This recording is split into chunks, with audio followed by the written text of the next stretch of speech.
السلام عليكم ورحمة الله وبركاته. إن الحمد لله نحمده ونستعينه ونستهديه ونستغفره ونعوذ بالله من شرور أنفسنا ومن سيئات أعمالنا. من يهده الله فلا مضل له ومن يضلل فلا هادي له. أشهد أن لا إله إلا الله وحده لا شريك له وأشهد أن محمدا عبده ورسوله. اللهم صل وسلم على محمد وعلى آله وصحبه والتابعين بإحسان إلى يوم الدين. أما بعد. Saudara-saudari, sahabat-sahabiah, muslimin muslimat, mudah-mudahan kita semua pada malam ini berada dalam rahmat Allah Subhanahu wa taala, dikurniakan taufik dan hidayah oleh Allah Subhanahu wa taala insya-Allah. Malam ni kita masuk masalah yang kelima, iaitu membaca Al-Quran. Pengajian kitab Bidayatul Mujtahid yang disusun oleh Imam Ibn Rushdi. Imam Ibn Rushdi. Pengajian kita ini sebagaimana yang saya selalu sebut adalah pengajian fiqh muqarran, lebih kepada fiqh muqarran, fiqh perbandingan ataupun comparative fiqh.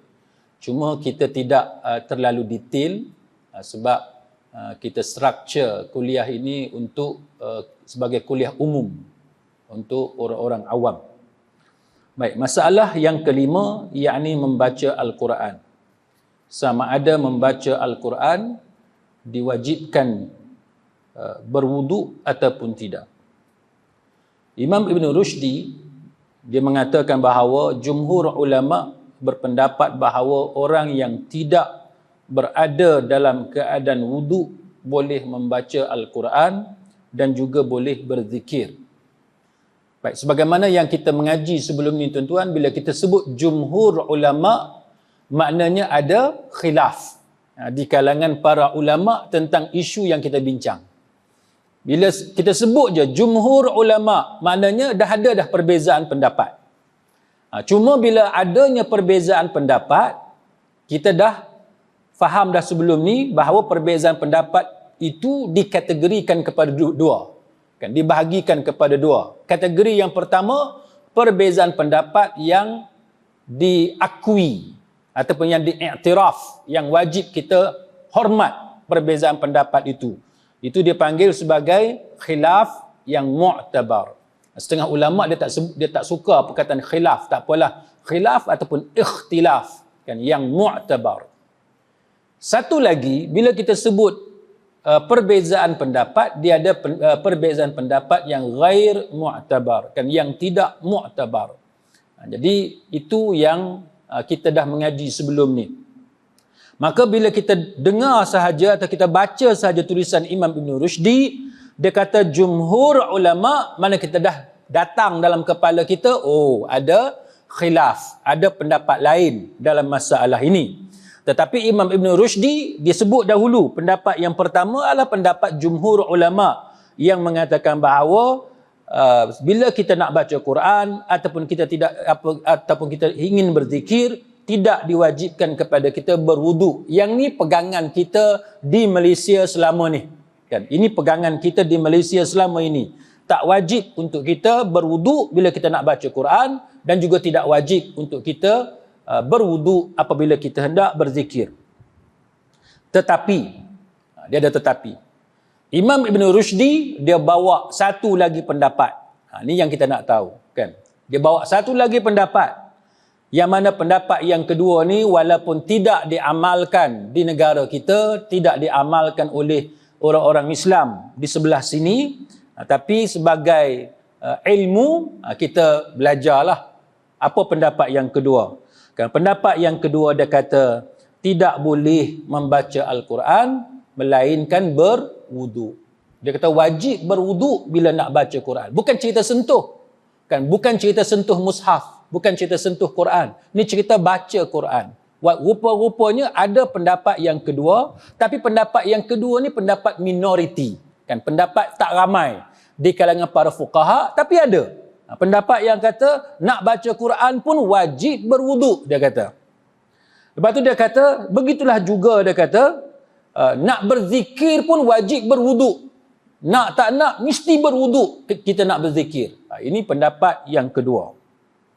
Baik, maka kita telah dididik bahawa setiap pendapat itu dia mesti ada dalil dia, kan? Dia mesti ada nas. Maka itulah cara yang dibawa oleh Imam Ibn Rushdi, yang mana dalam kitab kita ni sebagai pengajian fiqh muqarran, fiqh perbandingan, dia bawa kepada kita dalil-dalil secara ringkas, kan? Dalil-dalil secara ringkas kenapa berlakunya perbezaan pendapat di kalangan para ulama. Kita orang awam ni tuan-tuan, bagi kita, alah baik kita pakai pendapat yang pertama, kan? Ni pendapat jumhur ulama, satu, kan? Semua ulama yang terkenal pegang pendapat ni. Yang kedua, hak ni hak senang. Kan? Kita nak senang ya. Kan, hak ni hak senang, buat apa nak kena ambil wuduk lah apa semua. Kita akui ambil wuduk tu sunat, kan dapat pahala. Tapi yang kita nak bincang ni, kenapa ulama berbeza pendapat dalam masalah ini. Baik, maka Imam Ibn Rushdi dia kata berlakunya perbezaan pendapat ini kerana ada nas yang bertentangan. Dia kata ada nas yang bertentangan. Baik, dia kata yang pertamanya ada nas, dan nas yang pertama ni adalah hadis muttafaqun alaih. Hadis muttafaqun alaih. Baik, hadis ni sahih. Bila sebut sahih tuan-tuan, sebut muttafaqun alaih, tak tikai dah lah dari segi authenticity dia. Tetapi kita kena ingat bahawa walaupun hadis tu sahih, tapi cara penerimaan fiqh daripada hadis tu dia mungkin berbeza daripada satu ulama dengan ulama yang lain. Kita jangan ingat bahawa bila dia sahih maka semua ulama terima dengan kefahaman yang sama. Tak. Bila hadis tu sahih bermakna semua ulama setuju bahawa dalil dia sekian-sekian, hukum dia sekian-sekian. Tidak semestinya. Nas itu sahih, tapi bagaimana ulama menerima dan mengeluarkan hukum daripada hadis itu dia mungkin berbeza. Ini gunanya kita belajar fiqh muqarran. Baik, hadis yang pertama ni hadis muttafaqun alaih. Hadis ni kata apa tuan-tuan? Aqbala Rasulullah sallallahu alaihi wasallam min nahwi bi'ri Jamal. Rasulullah sallallahu alaihi wasallam dia datang daripada arah telaga. Telaga ni nama dia Telaga Jamal.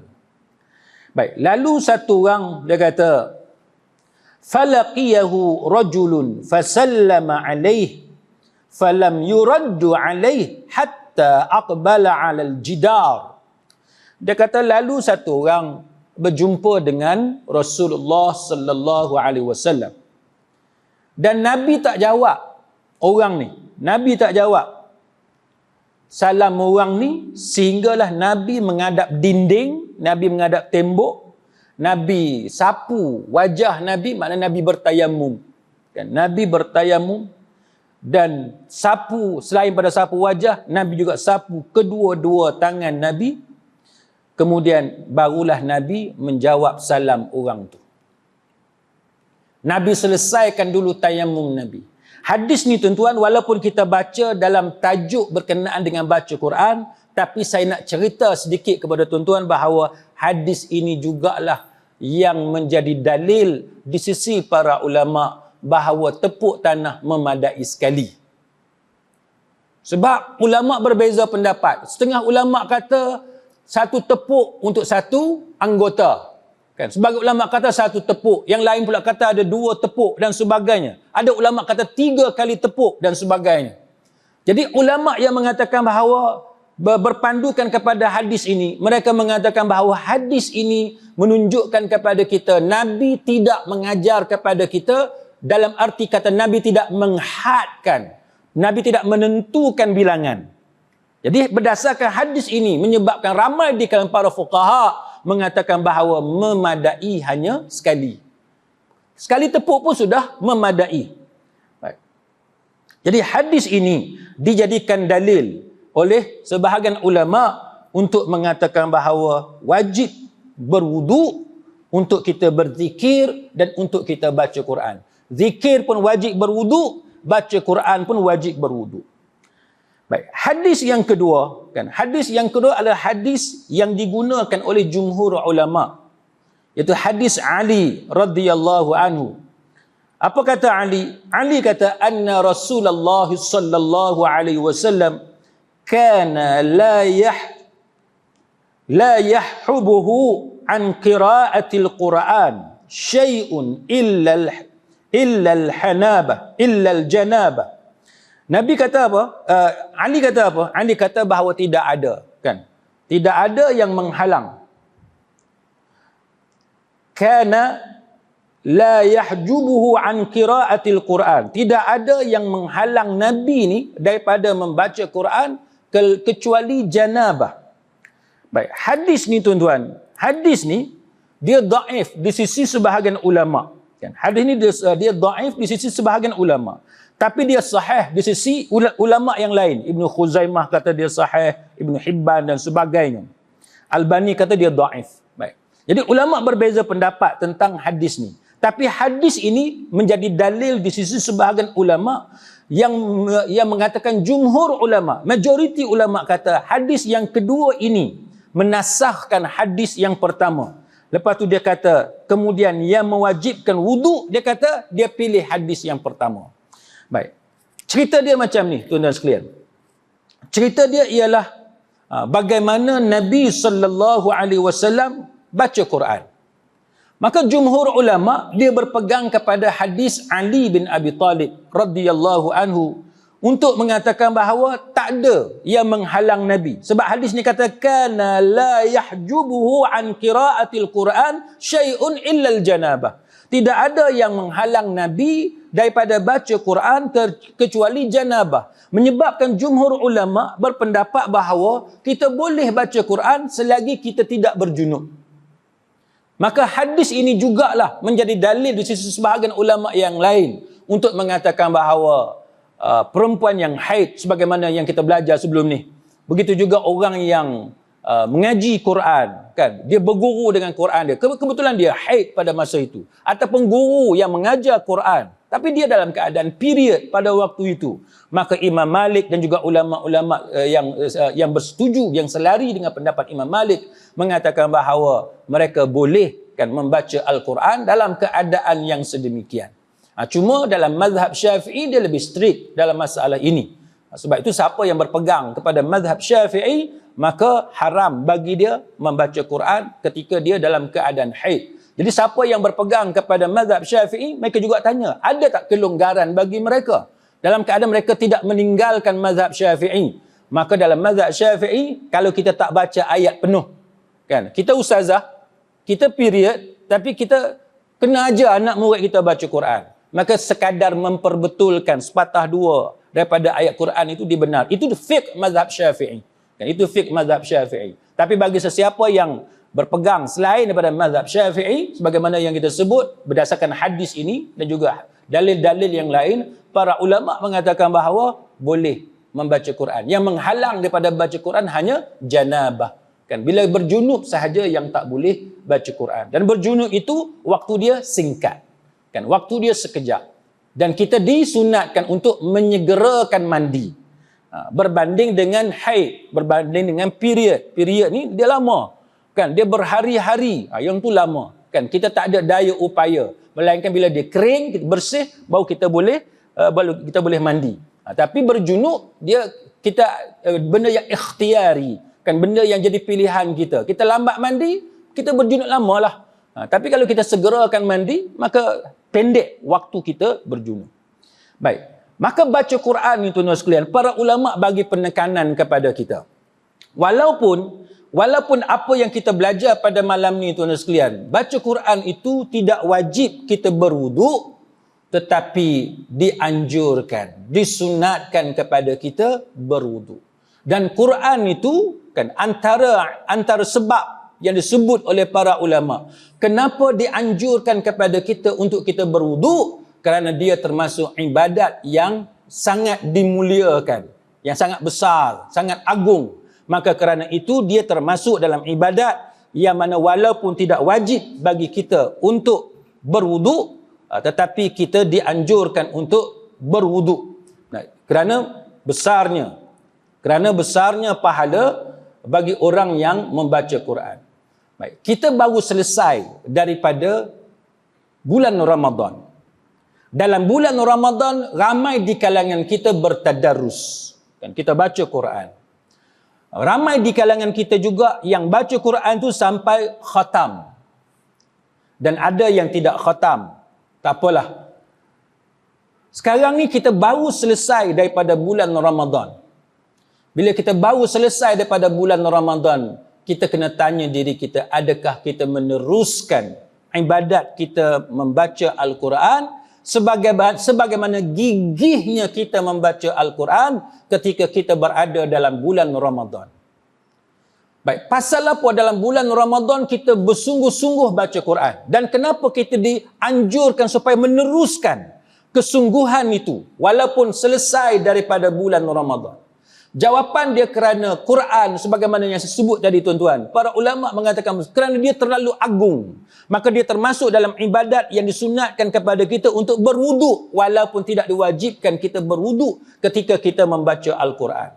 Maka para ulama menyenaraikan kepada kita apa dia di antara kelebihan-kelebihan yang ada kepada orang yang istiqamah dengan Al-Quran.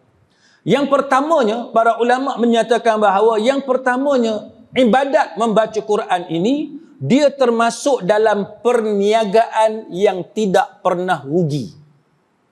Quran, baca Quran ni, dia termasuk dalam bisnes yang tak pernah rugi. Tuan-tuan, saya percaya ramai di kalangan kita ada pengalaman dalam dunia perniagaan. Walaupun kita mungkin ada di kalangan kita tak pernah terlibat secara peribadi, sendiri tak pernah berniaga, tapi saya percaya ramai di kalangan kita sekurang-kurangnya tahu cerita kawan, cerita ahli keluarga, jiran tetangga yang berniaga. Tuan-tuan cari siapa dia yang tuan-tuan kenal. Bila dia berniaga, dia tak pernah rugi. Dia berniaga, tak pernah jatuh perniagaan dia. Saya jumpa, setakat yang saya jumpa tuan-tuan, tak ada seorang pun lagi kawan-kawan saya yang berani kata dia berniaga sentiasa untung, tak pernah rugi. Tak pernah. Semuanya cerita ada pengalaman masing-masing. Zaman kejatuhan, zaman mengalami kerugian dan sebagainya. Quran adalah perniagaan yang tak pernah rugi. Saya pernah cerita dekat tuan-tuan kan. Saya jumpa satu orang ustaz selebriti ni yang bergelar Datuk ni tuan-tuan. Masa di Madinah. Dia cerita kalau nak berniaga tapi tak mau kena tipu, tak payah berniaga. Dia kata, nak berniaga, siapa-siapa yang nak terlibat dengan perniagaan tapi tak mau kena tipu, dia kata jangan berniaga. Maksudnya pengalaman dia sendiri, orang yang terkenal, selebriti, ramai orang hormat dia sendiri pun ada pengalaman kena tipu.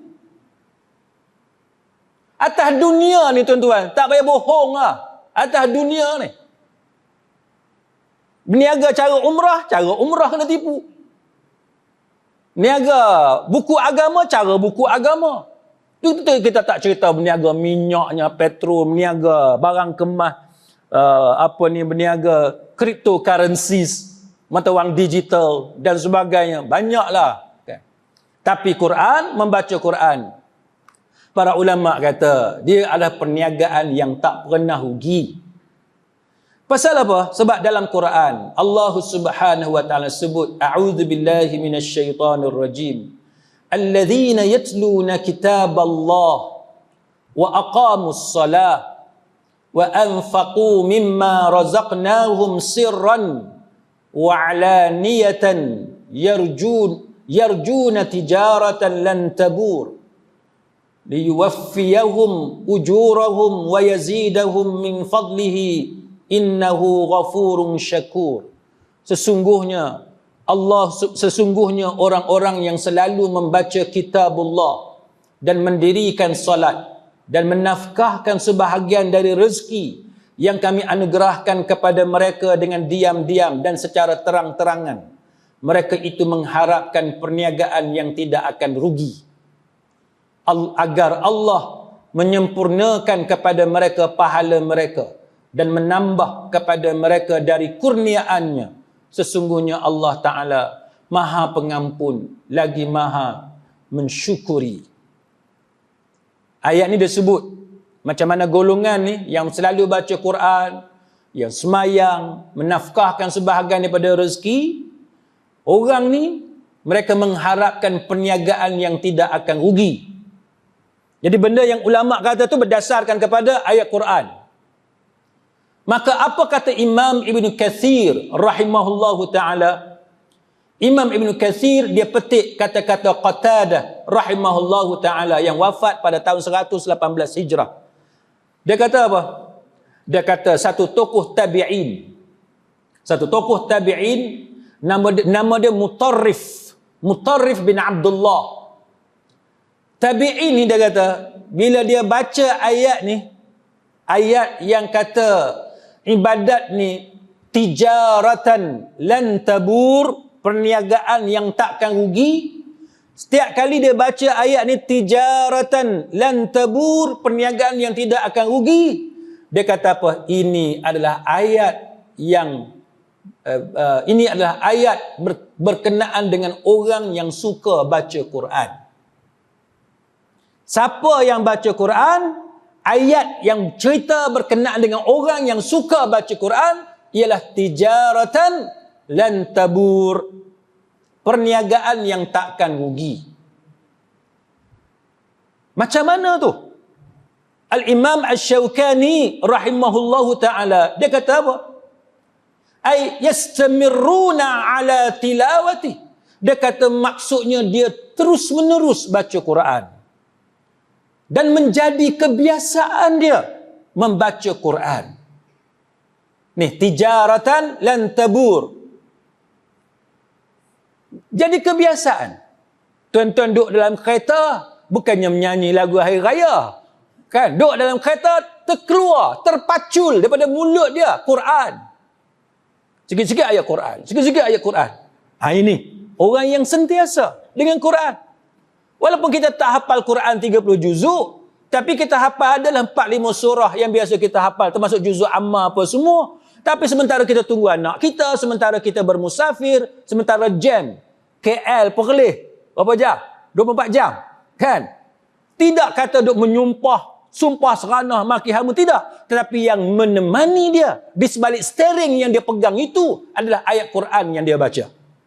Quran menjadi mainan di bibir dia. Siapa kata ni tuan-tuan? Asy-Syaukani rahimahullahu ta'ala. Jadi siapa-siapa yang ada sifat yang macam ni, maka dia termasuk dalam golongan yang Quran sebut, yang Allah Ta'ala sebut, tijaratan lan tabur, perniagaan yang takkan rugi. Yang takkan rugi, tuan-tuan. Kita atas dunia rugi, tapi perniagaan yang ni dia tak rugi. Baik.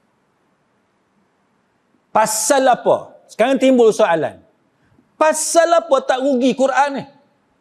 Bila kita baca Quran, kita terlibat dalam perniagaan, bisnes yang takkan rugi. Pasal apa? Nombor 1, ni ulama senaraikan. Pasal apa tak rugi? Pasal apa? Tijaratan lan tabur. Nombor 1 dia kata, sebabnya bila kita baca satu huruf ya. Kita tak cerita satu ayat, satu huruf saja.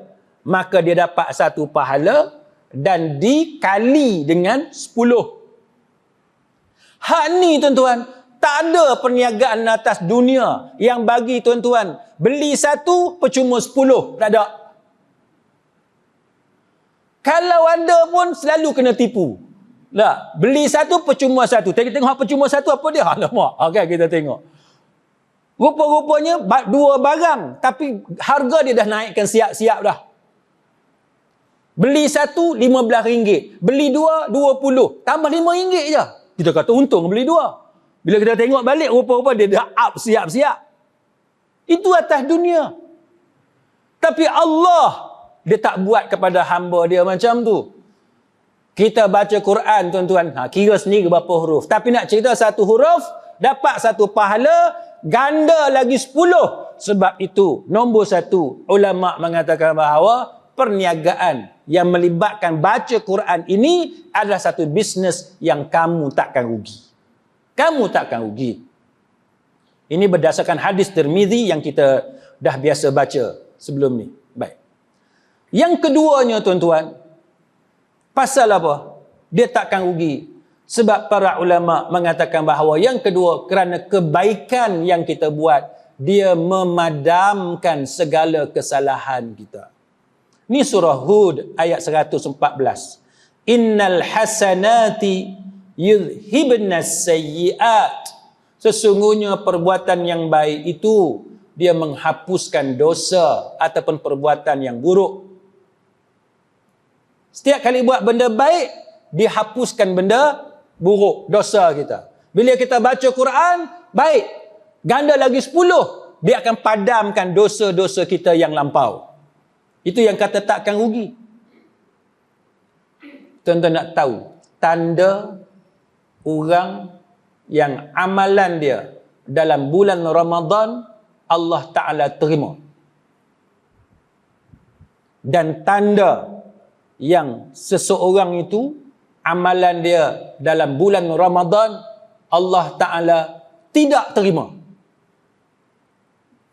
Hal ni kita kena tahu untuk menunjukkan bahawa kita ni sangat concern dengan ibadat yang kita buat. Kita nak tahu orang tu sayang tak sayang. Macam mana kita nak cam orang tu sayang tak sayang? Dia fokus kepada benda tu, betul tak? Itu tanda orang sayang. Contoh, tuan-tuan tengok orang yang sangat minat pasal kereta. Saya bagi contoh kereta. Ada yang orang dia ikut kuliah saya dalam online, bila dia jumpa saya di Kuala Lumpur, dia tu ustaz minat pasal kereta. Saya tanya pasal apa? Ustaz kalau bagi contoh mesti pasal kereta. Saya kata minat sangat tu tidak, tapi adalah certain benda pasal kereta ni saya suka. Sebab tu tukar minyak hitam pun saya buat sendiri. Siapa sini tukar minyak hitam buat sendiri? Beli kereta apa pun dulu-dulu memang saya buat sendiri. Tukar minyak hitam, tukar apa ni, penapis minyak, buat semua buat pasal minat. Adalah certain benda minat. Baik. Kalau tuan-tuan tengok orang yang sangat minat pasal kereta, tuan-tuan cam macam mana? Orang tu sangat minat pasal kereta. Nombor 1, tuan-tuan tengok kereta dia sentiasa berkilat, betul tak? Sentiasa berkilat, bukan macam kereta kita. Kereta kita boleh conteng. Boleh conteng, tulis. Anak boleh siap tulis, I love you ayah. Macam-macam boleh tulis. Berdebu. Orang yang minat pasal kereta ni tuan-tuan, berkilat kereta dia. Dia tak boleh ada debu sikit. Dia mesti bagi kilat. Bukan sekat kilat, dia bubuh dengan macam-macam pelindung catnya, dengan macam-macam benda dia buat. Sekarang ni tuan-tuan tahulah teknologi sekarang. Tuan-tuan tengok sport rim dia. Kita tahu dah ni minat kereta ni. Kawan saya hak minat kereta tuan-tuan. Keluar je kereta dari showroom, nombor 1 sport rim dulu. Sport rim dulu. Hak engineer bubuh kat kereta tu tak elok. Tak elok. Dia ada sport rim lain hak lagi elok. Tu orang minat kereta. Kita masuk dalam kereta dia, bau wangi, bersih. Itu orang minat kereta. Sama dengan kita yang minat ibadat, tuan-tuan. Orang yang minat ibadat macam mana? Macam kereta tadilah. Kita akan selalu tengok ibadat kita. Ada cacat kat mana, ada buruk kat mana, ada lompang kat mana. Itu orang yang sangat minat dengan ibadat. Kalau dia tak minat dengan ibadat, dia tak peduli, dia semayang, selesai. Lepas dia baca Quran, selesai. Dia bukan kata nak improve, nak memperbaiki ibadat yang dia buat. Tak. Pasal apa? Kerana dia tak pernah minat dengan ibadat. Macam isteri kita lah. Kan? Kalau minat facial tu, tak payah kata apa. Kan? Katalah apa pun. Kalau dia dah minat facial tu, macam-macam jenis, semua benda ada. Saya ni termasuk suami dan bapa yang malang. Pasal apa? Sebab isteri dengan anak saya, dia suka sangat benda-benda facial, dia suka. Hak mana tak sesuai dengan muka dia, ada jerawat sikit, sayalah tukang perhabis. Saya tukang perhabis. Dalam beg saya travel mana-mana, ada lagi. Kan, sabun muka hak isteri saya, sabun muka hak anak saya, tukang perhabis. Ada teretek atas almari tu, saya lah ambil tukang perhabis. Dia orang minat, tak apalah. Baguslah minat nak jaga wajah bagi cantik, tak apa. Tapi poin kitanya tuan-tuan sekalian ialah, orang yang minat dengan ibadat ni, adakah kita atau bukan kita? Itu yang kita nak tahu. Soal kita nak cantik, minat kereta, minat rumah tu tak apa. Itu benda dunia. Kan? Siapa minat, silakan. Bukan berdosa. Baguslah. Tapi yang poin penting kita malam ni ialah, adakah kita peminat Al-Quran? Adakah kita peminat solat? Adakah kita meminati doa, zikir, selawat yang kita ucapkan? Sehingga kita sentiasa cek, tengok zikir yang kita ucapkan, selawat yang kita ungkapkan, ibadat yang kita sempurnakan kepada Allah, cacat ataupun tidak cacat. Ini antara perkara yang disebut oleh para ulama, kan, tentang orang yang benar-benar memperhatikan keadaan ibadat dia. Contoh apa yang disebut dalam kitab Lataiful Ma'arif, kan? Ali bin Abi Talib radhiyallahu anhu, dia kata apa tuan-tuan? Dia kata, kunu liqabulil amal ashaddah timaman minkum bil amal, alam tasma'u Allah azza wa jalla yaqul innama yataqabbalu Allahu minal muttaqin. Hendaklah kamu lebih memperhatikan bagaimana supaya amalan kamu diterima oleh Allah, bukan sekadar buat amalan. Sayyidina Ali kata, jangan sekadar buat amalan, tapi kena perhati amalan yang kamu buat. Tidakkah kamu dengar, kamu perhatikan apa yang difirmankan oleh Allah? Innama yataqabbalullahu minal muttaqin. Sesungguhnya Allah hanya menerima amalan daripada orang yang bertakwa. Mana orang yang bertakwa, tuan-tuan sekalian, orang yang bertakwa, dia akan perhatikan ibadat dia. Kita nak tahu kita takwa ataupun tidak, tengok kita perhati ke tidak amalan kita. Semayang ni elok dah, tapi bila dengar ada workshop, bengkel, sembahyang mengikut sunnah Rasulullah sallallahu alaihi wasallam, kita minat nak pergi. Kita rasa tak cukup lagi ilmu yang kita ada, kita minat nak polish ilmu kita pasal sembahyang. Kita dengar ada kelas tajwid, kita pergi kelas tajwid. Pasal apa? Kita rasa minat nak suruh syekh tu tolong perbetulkan lidah kita, cara kita baca Quran. Ni setengah-setengah tempat tuan-tuan, kelas tajwid lah hak paling tak ada orang. Hak paling tak ada orang. Setakat saya dah pergi kuliah ni tuan-tuan, ada 2-3 tempat je duk cerita kat saya, kelas tajwid orang ramai. Hanya 2-3 tempat saja. Hak lain, majoriti kosong. Bukanlah kosong tak ada orang langsung, maknanya tak ada orang, lengang. Dia mula-mula tu ramai. Lepas tu ustaz suruh baca seorang-seorang. Kan? Kena tegur tu, ada merajuk. Tak mau pergi dah. Dia punya ego dia dah jatuh. Problem lah. Tujuan kita mengaji supaya Tok Guru tegur kita. Bila Tok Guru tak tegur kita, tegur kita merajuk. Ni salah. Ini tak betul tuan-tuan. Baik. Surah Al-Mu'minun ayat 60. وَالَّذِينَ يُؤْتُونَ مَا آتَوْا وَقُلُوبُهُمْ وَجِلَةٌ أَنَّهُمْ إِلَى رَبِّهِمْ رَاجِعُونَ. Dan orang-orang yang memberikan apa yang telah mereka berikan, yang infak, dengan hati yang takut, kerana mereka tahu sesungguhnya mereka akan kembali kepada Tuhan mereka. Surah Al-Mu'minun ayat 60. Ada orang, dia bagi sumbangan. Kan bulan puasa ni kan ramai orang bagi sedekah, kan? Ada orang minta derma, apa kak bagilah wakaf Quran, nak buat masjid, nak buat sekolah, ramailah tabung collection ni tuan-tuan. Bulan Ramadan, mana-mana tempat saya pergi, semua cerita berlipat kali ganda. Kalau hak biasa ratus-ratus, bulan Ramadan 1,000. Kalau biasa 1,000, 2,000, bulan Ramadan boleh mencecah 6,000, 7,000 collection. Dan berlipat kali ganda. Ayat ni kata apa? Ayat ni kata orang yang suka memberi, bagi sumbangan, infak. Dengar saja ada collection, oh dia bagi. Masa dia bagi tu, dia bagi dengan hati dia yang takut. Dia bagi dalam keadaan hati dia takut. Kerana mereka tahu sesungguhnya mereka akan kembali kepada Tuhan mereka. Ayat ni tuan-tuan didengar oleh Aisyah radhiyallahu anha, Ummul Mukminin, isteri Rasulullah sallallahu alaihi wasallam.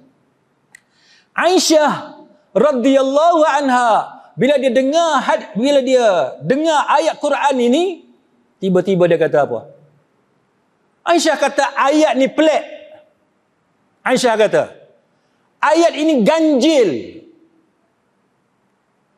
Kenapa Aisyah kata ayat ni pelik? Kerana biasanya orang yang buat ibadat hati dah tenang.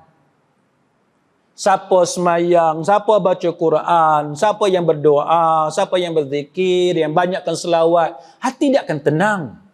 Dia akan dapat sakinah daripada Allah. Tiba-tiba ada satu ayat dalam Al-Quran, surah Al-Mu'minun ayat 60. Allah Ta'ala cerita pasal ada orang, bila dia infak, dia bagi sumbangan, tiba-tiba hati dia ketakutan. Hati dia takut. Maka Aisyah kata ayat ni pelik. Tidak sama dengan tabiat semula jadi manusia.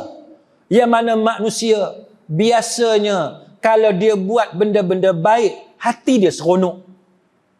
Hati dia akan tenang, gembira kerana dia telah melakukan perkara yang baik. Tapi ayat Quran ni hak satu ni, Aisyah kata, Allah Ta'ala cerita pasal satu jenis manusia, satu kaum, satu golongan. Bila dia buat amal soleh, tapi hati dia berada dalam keadaan yang takut. Maka Aisyah tanya kepada Rasulullah sallallahu alaihi wasallam, ahumul ladzina yashrabuna al-khamra wa yasriqun? Apakah mereka ni berdosa? Mereka ni jenis orang ada dosa sebab minum arak, sebab mencuri? Adakah mereka ni duk takut ni sebab mereka ni kaki botol, minum arak, mabuk ni, ataupun sebab dia ni mencuri? Aisyah tanya kepada Nabi. Apa jawab Nabi, tuan-tuan? Nabi jawab, la, ya bintas siddiq, walakinnahum alladhina yasumun wa yusallun wa yatasaddaqun wa hum yakhafun alla yuqbala minhum ulaika alladhina yusari'una fil khairat. Nabi jawab, tidak wahai Aisyah. Nabi jawab, la, ya bintas siddiq, tidak wahai anak perempuan as-siddiq. Cuba tuan-tuan tengok hadis ni. Hadis ni tuan-tuan, dia cerita macam mana Nabi bila jawab soalan Aisyah, Nabi bukan sahaja tidak menghina Aisyah. Nabi bukan sahaja tidak menghampakan soalan daripada Aisyah. Tapi cara Nabi address kepada Aisyah adalah cara address daripada orang yang sangat terhormat. Sebab apa saya kata terhormat, tuan-tuan? Sebab bila Nabi jawab, Nabi kata, la, ya bintas siddiq, tidak wahai anak perempuan kepada as-siddiq. As-siddiq ada gelaran kepada Abu Bakar. As-siddiq gelaran yang terpuji, yang bagus, yang elok, yang cantik tentang Abu Bakar Siddiq.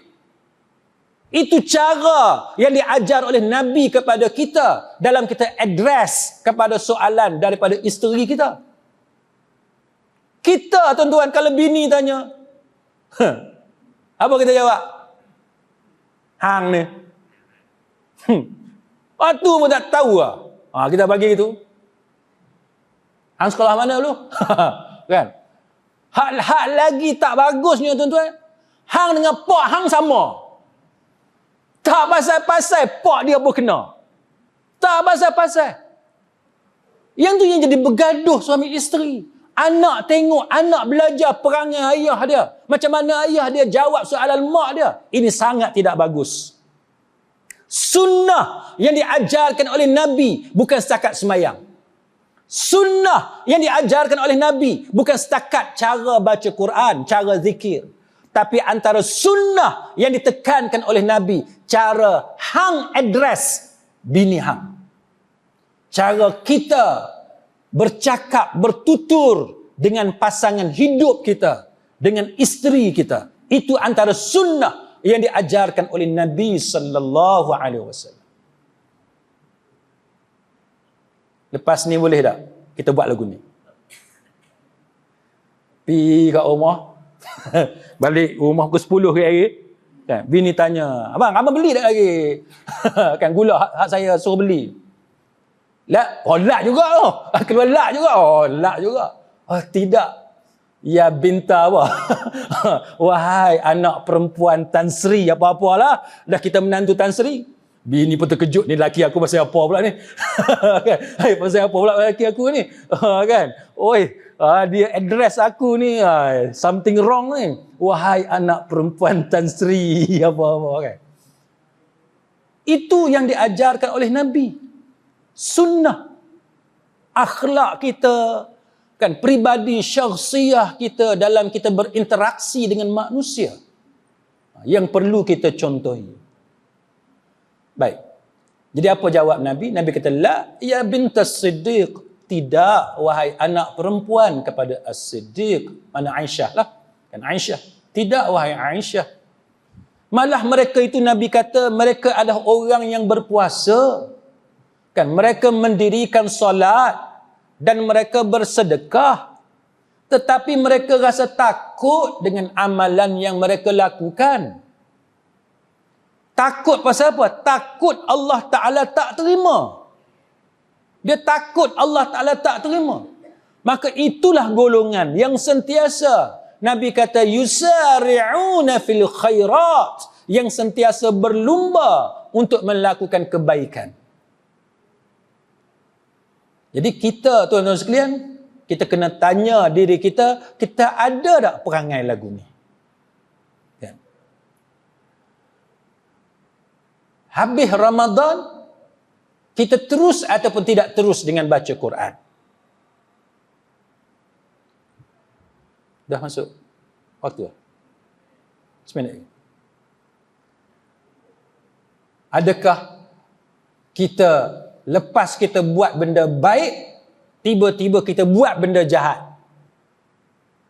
Maka orang yang perangai macam tu, itu antara tanda, tidak semestinya, tapi itu antara tanda yang menunjukkan bahawa amalan dia tidak diterima oleh Allah Subhanahu wa taala.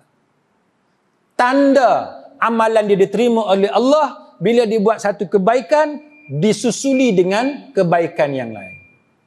Kita berhenti sekejap.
Baik. Tuan-tuan sekalian. Jadi antara kayu ukurnya, kan, antara kayu ukurnya ialah dengan kita melihat bagaimana kita follow up, kan, ibadat yang kita laksanakan dalam bulan Ramadan. Jadi satu benda yang dulu kita tak buat, sekarang kita buat. Pasal apa? Kerana kesan daripada apa yang kita lakukan dalam bulan Ramadan. Hidup kita ni tuan-tuan, dia ada berlaku perubahan. Tu benda biasa. Kan? Kita berubah dengan sebab-sebab yang tertentu. Ada orang dulu tak boleh makan ikan keli. Siapa tahu? Orang tunjuk ikan keli tak mau. Bila dia kena sekali ikan keli tu, setiap kali main perlih, dia akan cari juga ikan keli. Itu contoh mudah. Itu benda dunia tuan-tuan, yang semua orang boleh terima. Kan? Pasal dulu atas sebab tertentu, mungkin cara masak ke apa ke, atau dia tak jumpa yang sedap macam mana, tapi dia berlaku perubahan dalam hidup dia. Saya sendiri tuan-tuan, sebelum kahwin, saya bukan minat makan ikan. Kahwin orang Pahang tuan-tuan tahulah ikan apa? Ikan patin, masak tempoyak. Saya kata apa dia lah ikan patin masak tempoyak. Jauh-jauh main ke Temeloh. Apalah manusia ni. Kita mula-mula kahwin. Oh tengok ni. Apa ni. Kampung. Kalau ikan patin tak ada lah. Temeloh lah. Tempat apa kampung isteri saya tu. Tepi sungai. Apalah orang ni ikan pun makan macam tu sekali. Dia Kuala Lumpur nak lunch. Datang Temeloh. Oh kata gila manusia. Gila lah kata korang. Pasal tak kena lagi. Bila kena patin masak tempoyak tu, baru tahu dengan hang sekali gila. Berlaku perubahan dalam hidup. Daripada orang yang tak suka makan ikan, kita suka makan ikan, tu benda biasa. Saya pernah cerita dekat tuan-tuan, kawan saya daripada China, dia mazhab Hanafi. Oh, saya tunjuk kat dia udang, kan, sotong apa semua. Oh, tak boleh, haram. Oh, haram dia. Dia Cina Muslim. Duduk sebilik dengan saya masa di UIA. Haram. Saya kata haram, dia kata haram. Dia kata haram, tak boleh makan. Berapa bulan tah dia duduk kat UIA, dekat setahun kot. Sekali saya tengok dia makan sotong. Haram saya. Saya kata kat dia haram. Dia kata tak, sedap dia, laziz dia kata. Sedap. Bila hang makan baru tahu haram dah ke tepi dah. Baru dia tukar mazhab. Jadi hidup kita ni tuan-tuan, itu benda dunia lah, benda biasa lah kan. Benda biasa dan hidup ni dia ada perubahan. Sekarang kita bercakap pasal ibadat. Takkanlah tuan-tuan dalam ibadat. Kita zaman muda, sekolah menengah, universiti, sampai lah umur 50-60 tak berubah. Dari segi kualiti ibadat, dari segi kuantiti ibadat, kena ada perubahan. Kena ada perubahan tuan-tuan. Contohnya Tamim Ad-Dari, kan? Tamim Ad-Dari radhiyallahu anhu, dia kata apa? Hadis ni sahih. Dia kata qala Rasulullah sallallahu alaihi wasallam, man qara'a bi mi'ati ayatin fi lailatin kutiba lahu qunutul lailah. Dia kata siapa-siapa yang baca 100 ayat Quran pada satu malam. Siapa-siapa yang baca 100 ayat Quran pada satu malam, dituliskan baginya pahala sembahyang sepanjang malam. Sepanjang malam. Kita nak sembahyang sepanjang malam, kita sembahyang tarawih hari tu, kita kata kena tunggu sampai habis sekali dengan imam kan. Itu pun sepanjang malam juga. Apa lagi? Isyak berjemaah, subuh berjemaah, itu pun sepanjang malam juga. Apa lagi? Ni ayat Quran, baca 100 ayat, akan dapat pahala sembahyang sepanjang malam. Atas dunia pun tuan-tuan, dia ada shortcut. Cerita agama pun, akhirat pun tuan-tuan, dia ada shortcut. Malam Al-Qadar, Lailatul Qadar, shortcut. 1000 malam, 1000 bulan. Satu malam kita dapat, dia lebih baik daripada 1000 bulan. Dia ada shortcut, tapi dengan syarat berdasarkan nas yang sahih, kan, dengan nas yang kuat yang diperakui oleh para ulama. Tapi kalaulah Ramadan tidak memberi kesan, tu something wrong. Yang tu something wrong.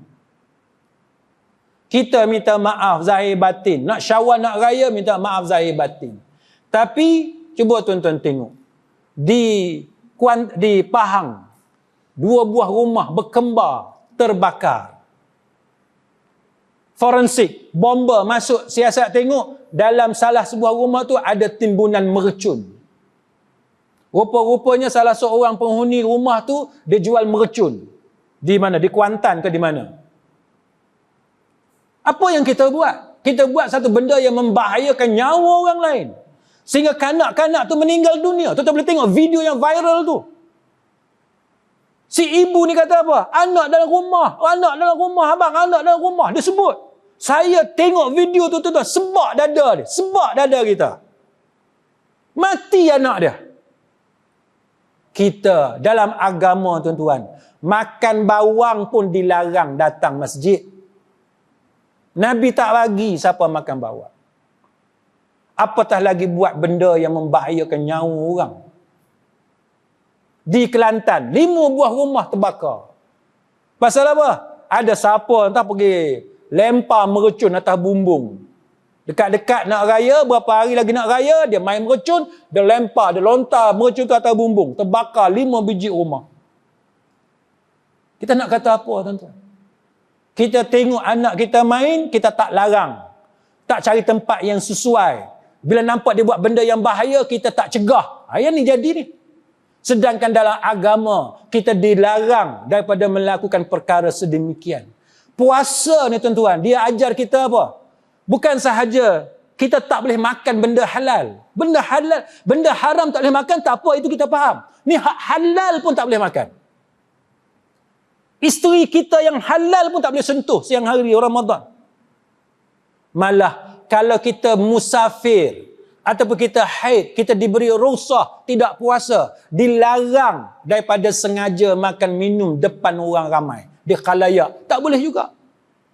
Oh, tak boleh mentang-mentang kita musafir tu dia aiskrim. Oh, dia bakar aiskrim. Aku musafir, tak apa aku musafir. Tak, imsak, wajib imsak depan orang. Tahan depan orang. Dalam rumah, silakan. Tempat yang tertutup, dalam kereta ke apa, tu silakan. Kita musafir. Tapi depan orang, kita kena hormat. Tak boleh. Pihak berkuasa boleh kenakan tindakan ta'zir kepada orang yang tidak menghormati siang hari Ramadan.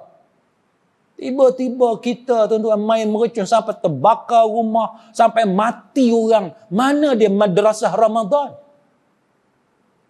Tu, aksiden atas jalan. Pasal apa? Sebab kereta yang nak motong ni, tuan-tuan, tak lepas nak potong, bertembung dengan kereta hak Allah bertentangan.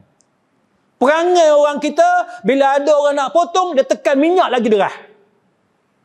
Ni perangai jahat ni, tuan-tuan. Perangai jahat. Tak ada hati perut.